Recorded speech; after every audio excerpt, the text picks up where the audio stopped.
மக்களே இந்த வீடியோ பாருங்களேன். இது ரீசெண்டாக நார்த் சைடில் ஒரு ட்ரெயினுக்குள்ளே நடந்திருக்கு. ஒரு லேடி ட்ரெயினுக்குள்ளே அந்த சன்னா சுண்டல் விற்றுருக்காங்க.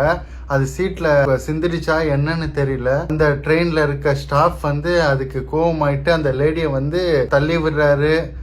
அவரோட கோபத்தை காமிக்கிறாரு. அது வரைக்கும் ஓகே, ஏதோ ஸ்டாஃப் அவங்க முறையில் அவங்களோட கோபத்தை காமிக்கிறாங்க. ஒரு பாயிண்ட் மேலே போயிட்டு அவர் என்ன பண்ணுறாருன்னா, அவங்க வச்சுட்டு இருந்த அந்த சன்னா சுண்டலை தள்ளிவிட பார்க்குறாரா என்னன்னு தெரியல. அவங்க அதை தடுக்கிறதுக்கு எவ்வளோ போராடுறாங்க. இவர் என்ன பண்ணுறாரு, அந்த கோவத்தில் அந்த லேடியோட சேலையை விளக்குறாருங்க. அது எவ்வளோ தப்பு, பார்க்கும் போது எவ்வளோ கஷ்டமா இருக்குன்னு பாருங்களேன்.